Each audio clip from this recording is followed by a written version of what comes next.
से समझा रही है। ये बैल कोई और नहीं है, धर्म है। धर्म के 4 पद हैं। कलिकाल में एक ही बचा है, सत्य दया तप प्रदान। सत्य गया, दया गई, तप गया, अब दान बचा है कलिकाल में। वो दान भी कई प्रकार का है, केवल धन का दान नहीं होता है। ये आप जो लोग बैठे हैं, ये आप समय का दान करते हैं। जब यहाँ से आप लोग चले जाएंगे तो कुछ लोग यहाँ झाड़ू लगाते हैं, आप लोगों की बैठने की व्यवस्था करते हैं, ये उनका श्रम दान है, रक्तदान है।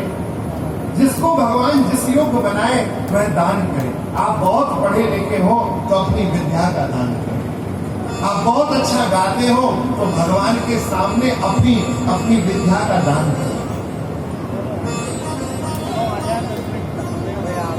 दान के कई प्रकार है, केवल धन का दान नहीं होता। किसी से नीचे बोल के उसे प्रसन्नता देना भी दान है। वैशाख के मास में जल के दान की बहुत महिमा लिखी है शास्त्रों में।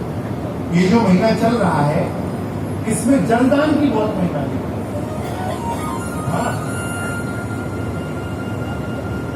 अद्भुत महात्मा लिखा है। कभी अवसर मिले तो ब्रह्म वैवर्त पुराण और स्कंद पुराण पढ़ना। कितना महात्मा लिखा है वैशाख मास का। गाय के रूप में पृथ्वी है, वह धर्म को समझा रही है। चिंता मत करो, भगवान रक्षा करेंगे। धर्म कहता है मैया अपने ही कर्मों के द्वारा तो हमें ये गति प्राप्त हुई है। काऊ न पूछ दुख कर दाता, जिस कर्म भोग सब दाता। ये दिव्य संवाद चल रहा था, तब तक एक काला व्यक्ति चमचमाती तलवार लेके आया और चौथा पैर भी काट दूंगा। महाराज ये घबरा गया, इसने अपने अस्त्र छोड़ दिए, चरणों में गिर गया। त्राहि माम पाहि माम। कौन हो? मैं कलयुग हूं। महाराज मेरा काल आ गया है, मेरा समय आ गया है। आप चक्रवर्ती सम्राट हैं, आपके राज्य में मुझे रहने के लिए स्थान दो। 4 स्थान दिए। सुन लीजिए कौन कौन से स्थान है। द्यूतम पानम स्त्रियः सूना यत्रा धर्म चतुर्विदः। द्यूत क्रीड़ा में, जुए में कलयुग का वास होगा। पानम मदिरा पान में कलयुग का वास होगा। और स्त्री गमन में, हिंसा में कलयुग का वास होगा। कलयुग ने कहा महाराज इतना बेकार घर दिया आपने, सब लोग निंदा करते हैं, कम से कम ड्राइंग रूम ही अच्छा दे दो, बेकार कमरा तो ठीक होना चाहिए। घर में कोई आए तो उसे तो अच्छा लगे। पुनश्च याचमानाय जात रूप मदा प्रभु। पुनः मांगा तो स्वर्ण में दे दिया कि जाओ सोने में तुम्हारा वास। तो हमारी माता जो झगड़ती है सोने के लिए, अब बताओ सोने में कलयुग का वास है, जबकि सोना तो बड़ी पवित्र धातु है। सोने के पानी का आज मार्जन कर लो, पवित्र हो जाओगे। इतना पवित्र सोना पर कलयुग का वास कैसे? हमारे संतों ने कहा भैया परिश्रम से। भगवान ने कहा है धातु नाम कांचनम अस्मि, धातुओं में सोना मैं हूं। पुरुषार्थ से कमाए गए धन में भगवान वास करते हैं सोने में। और छल द्वारा, कपट द्वारा, किसी से छीन के, हिंसा करके, चोरी करके जो धन कमाया होता है उस सोने में कलयुग का वास है। जो मुकुट पहने थे महाराज परीक्षित, वो जरासंध का था। जरासंध ने पापाचार के द्वारा छीन के राजाओं से वो सोनों की रत्न। महाराज जाके कलयुग सिर पे बैठ गए। आश्रम पहुंचे, ऋषि नेत्र बंद करके बैठे हैं। ऋषि बैठे हैं, बार बार याचना की जल दे दो, जल दे दो, जल दे दो। ऋषि ने सुना नहीं। ऋषि के आश्रम में सांप नहीं था, वो कलयुग ही सांप बन के सामने वो गले में डाल के और चले गए। गौरमुख नाम का शिष्य देख रहा था, दौड़ता दौड़ता गया। कौशिकी नाम की नदी में श्रृंगी ऋषि स्नान कर रहे थे। सभी के पुत्र हैं, उम्र छोटी है। गौरमुख रोता रोता गया है, नेत्रों से अश्रु प्रवाह देखे श्रृंगी ने कहा क्या हुआ? सारी बात घटना कह दी। नन्हा सा बालक ऋषि कुमार, और कैसा तेज होगा भारत की ऋषि परंपरा का गौरव देखिए। बहती हुई कौशिकी नदी का जल लिया और श्राप दे दिया। इति लंघित मर्यादम तक्षकः सप्तमोहनी। जिसने इस मर्यादा का उल्लंघन किया है, मेरे पूज्य पिता का अपमान किया है, मैं श्राप देता हूं आज से 7वें दिन वही तक उस सर्प का पूर्वज तक्षक जीवित होकर उस राजा को दंश के द्वारा समाप्त कर दे, राजा की मृत्यु हो जाए सर्प दंश से। श्राप लग गया। बाद में बालक आया है, ऋषि ने समझाया तुमने ये क्या कर दिया। महाराज परीक्षित अत्यंत धर्मज्ञ हैं, अपने शिष्य को भेजा, जाओ राजा से कहो मुक्ति का उपाय कर ले। शिष्य दौड़ा दौड़ा पहुंचा है, राजा से कहा महाराज आपको श्राप लगा है, 7 दिन बाद आप मर जाएंगे, मुक्ति का उपाय कर ले। अपनी पत्नी इरावती से आज्ञा मांगी, जन्मेजय को चक्रवर्ती सम्राट पे तिलक किया अपने पुत्र को, और एक टोपी धारण करके महाराज परीक्षित गंगा किनारे पधारे। भारतीय संतों को यह पता लगा है कि परीक्षित को श्राप हुआ। परीक्षित के कल्याण की इच्छा से समस्त संत समुदाय गंगा किनारे उपस्थित हो गया। उन्हीं संतों के बीच भगवान व्यास के पुत्र प्रकट हो गए। तत्रा भवत भगवान व्यास पुत्रो यद्रक्षया गामट मानोन पृच्छा अलक्ष लिंगो निज लाभ तुष्टो वृतस्य वानैरवधूत भेषा। तेरे ऊपर ब्रह्मास्त्र चलाया था तो मैंने सुदर्शन से, मैंने गदा के द्वारा तेरी रक्षा की थी।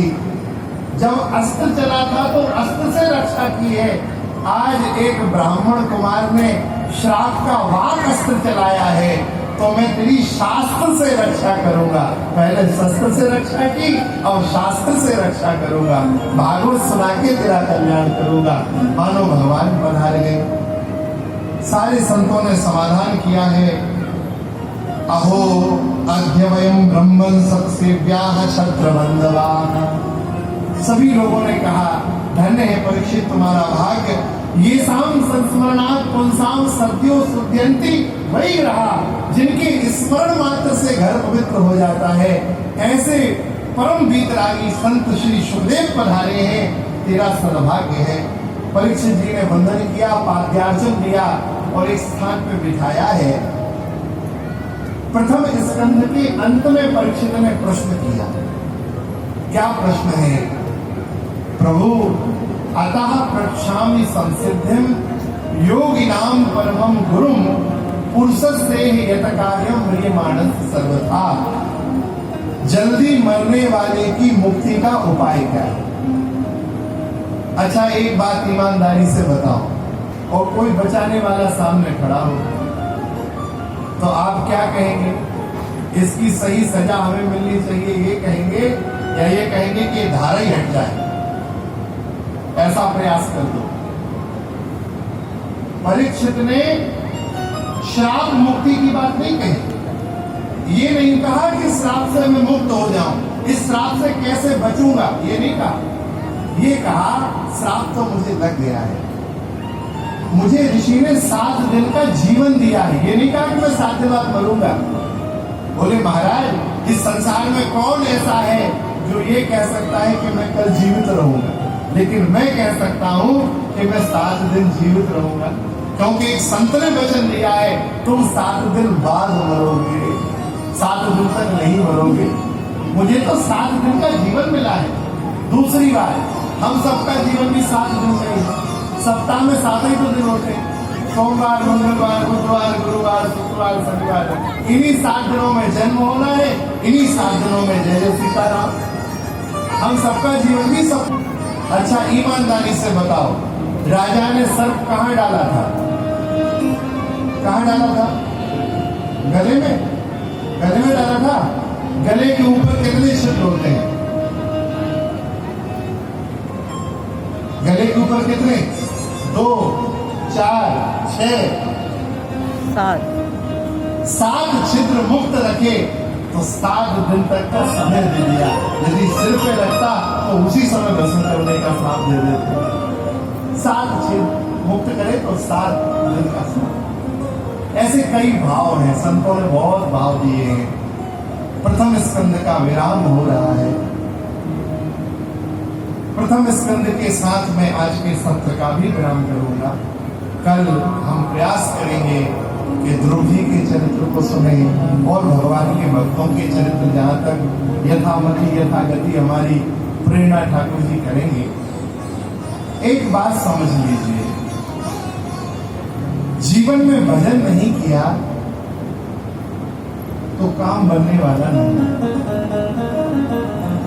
न जाने कितनी योनियों में हम क्या क्या बने, कुकर सूकर वराह मच्छर सब बने। अंत में भगवान ने मनुष्य बनाया है। केवल भजन ही मनुष्य का प्रधान गुण है। महाराज परीक्षित भागवत का श्रवण करेंगे 7 दिनों तक गंगा के किनारे बैठकर। भगवान सुखदेव उन्हें सुनाएंगे, हम लोग भी उसका आश्रय लेंगे और सुखदेव जी की वाणी के अनुसार भागवत का रस लेंगे। कल से तो बड़ी रसीली कथा होगी, भगवान के भक्तों के चरित्र होंगे। प्रारंभ की कथा थोड़ी सी कठिन है क्योंकि इसमें कथा प्रसंग नहीं। प्रारंभ में तो विषय वस्तु को निरूपण किया जाता है।